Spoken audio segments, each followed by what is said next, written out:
how to make notifications pop with color by keyword on Samsung Galaxy S26 Ultra.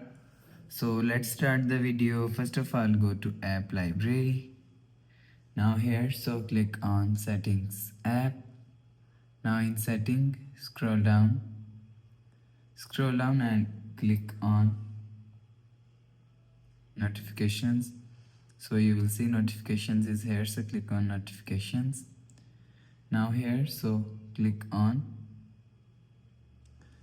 notification pop-up style. So after click on notification pop-up style, so click on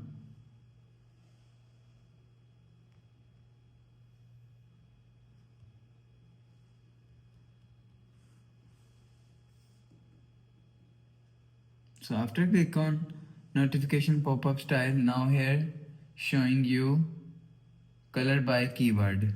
So after click on color by keyword, so enter your key and you will see your process is done. So after the process, go back to home screen, refresh phone. So that's how you can make notification pop up with color by keyword on Samsung Galaxy S26 Ultra. So if you like the video, please subscribe. Thanks for watching.